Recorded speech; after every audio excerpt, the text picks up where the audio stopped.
This is a topic that I am pretty sure most parents have nailed, but it is so worth a refresh. Creating the ideal sleep environment for your babies and your toddlers. Let's talk about it. Hi everyone, my name is Sarah Bossio, and as the owner and lead pediatric sleep expert here at Your Zen Baby Sleep, I work with exhausted parents of children ages 0 to 8 years old to create sleep programs which establish peaceful bedtimes that teach their children to sleep through the night in order to give these parents the restful sleep that they need and so deserve. And I am here today to help you figure out how to make your environment so peacefully sleep-inducing and to really be able to sort through the weeds of what exactly you need in the environment and get rid of all of the gimmicky sleep products, because we know that there are tons of them on the market and I don't want you spending tons of money on it. Let's talk about it. We are going to talk about 5 things that are essential for your child's room. 5, that's it. I don't think that you need anything else, and these are really the only things that you need surrounding sleep. I don't want you to panic about buying literally anything else on your registry or anything panic buying on Amazon at 3 a.m. because your child's not sleeping. I want you to focus on these things to create a really sleep-inducing environment. And then after that, if you're worried about your child's sleep, I want you to look into helping them sleep from a behavioral perspective, thinking about sleep training methods once they are 4 months old, okay? Keep that in your mind. Also keeping in mind that we can start creating this really great sleep environment from day 1, and we can start working on establishing independent sleep habits at about 16 weeks or 4 months old. So let's talk about these 5 things. The first is their independent sleep space, and it's kind of a 2-for-1, right? So initially when you bring your baby home, they're going to be in a smaller sleep space such as a bassinet so that they can be room sharing with you and close to your bedside.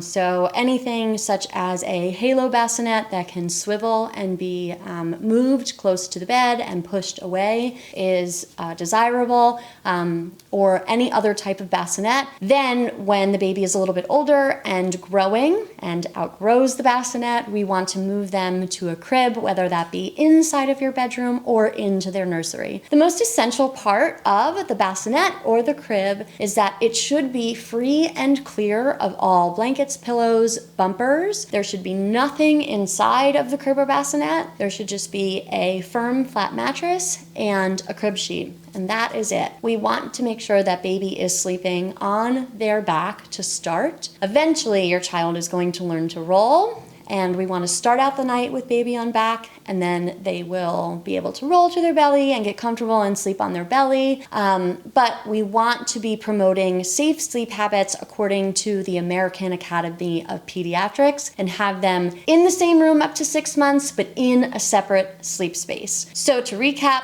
recommendation number 1, bassinet, crib, not in the same bed as mom and dad. What should the baby be wearing when they are sleeping in their bassinet or crib? This is again another 2-for-1 product recommendation. When they are in the bassinet through the age of about 10 to 12 weeks old, I do recommend swaddling.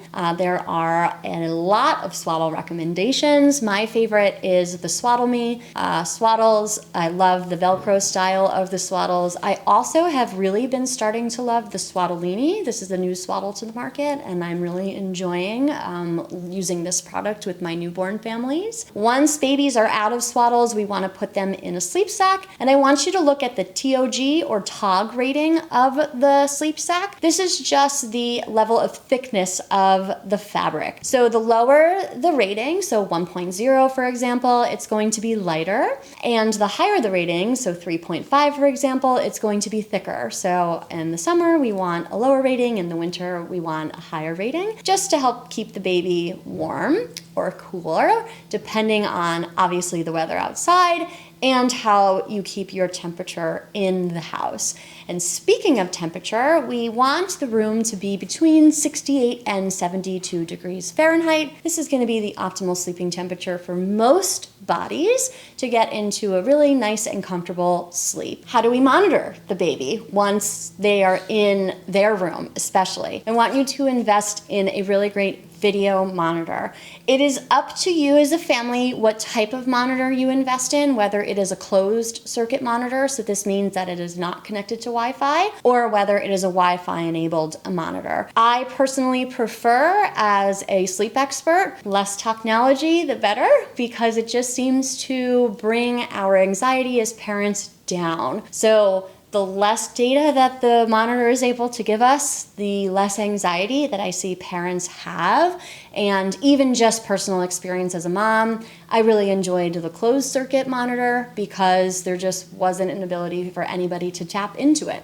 So my favorite was Motorola. I just thought it was a great monitor. And 9 years later, not that we use our monitor for monitor purposes because my children are older now, but when I do film content and I need to have it as a prop, it still works. So it really is a great brand, and that would be my recommendation. Fourth product recommendation is a really great white noise machine. The reason why I recommend white noise is because when we use white noise, it is going to help recreate the deep brain waves that we see in non-REM sleep. When we talk about non-REM and REM sleep, these are two sleep phases that we see when we are talking about our baby sleep. And what's really great is that during non-REM sleep, this is the most restorative and repairing sleep phase for our little ones. When we use white noise, it is going to help our babies get into a deep sleep. And it's also going to just help to muffle any of the outside noises that our little ones might hear when they're experiencing a little bit of FOMO. It's recommended to keep the decibels at around 50 decibels. Research has said as high as 70. Some parents are a little uncomfortable with that because it is kind of loud. So I do want you to use your own instinct to really set the gauge for that. My favorite white noise machine is the Yoga Sleep Dome. The reason being, it is actual white noise. So the dome is a fan inside of a little container versus the popular product like a Hatch, which is the recording of white noise. So my preference is always the pure white noise versus the recording. You will not regret getting white noise, and a lot of parents do report that they actually sleep better when they are using white noise while they're room sharing with their children. My fifth recommendation, blackout curtains. I love a good blackout curtain. My best practice recommendation is always to create a cave-like dark environment for your children, especially during the daytime. Now, my real-life mom-to-mom recommendation is listen. It's really hard to make any environment cave-like dark unless you're living in the North Pole because it's bright out during the day, right? So don't make yourself absolutely crazy, but I don't want their room to look like this during the daytime. The reason being, when our eyes perceive darkness, they will tell our brain to produce more melatonin. So if you're dealing with short naps, or if your baby's really struggling to sleep for a long period of time, really any time independently during the day, a dark room can increase their nap length and their nap quality. A dark room overnight and in the early morning can also help with early morning wakings and longer stretches overnight. So I think it's so important, just to help improve overall sleep quality, to use dark blackout curtains. I can't even recommend one brand over another because there are countless, and I just want you to do your research on what brand works best for you. Listen, any other products that you feel you need regarding sleep, I can probably say with confidence, you don't. I would say throw it out the window, don't buy it.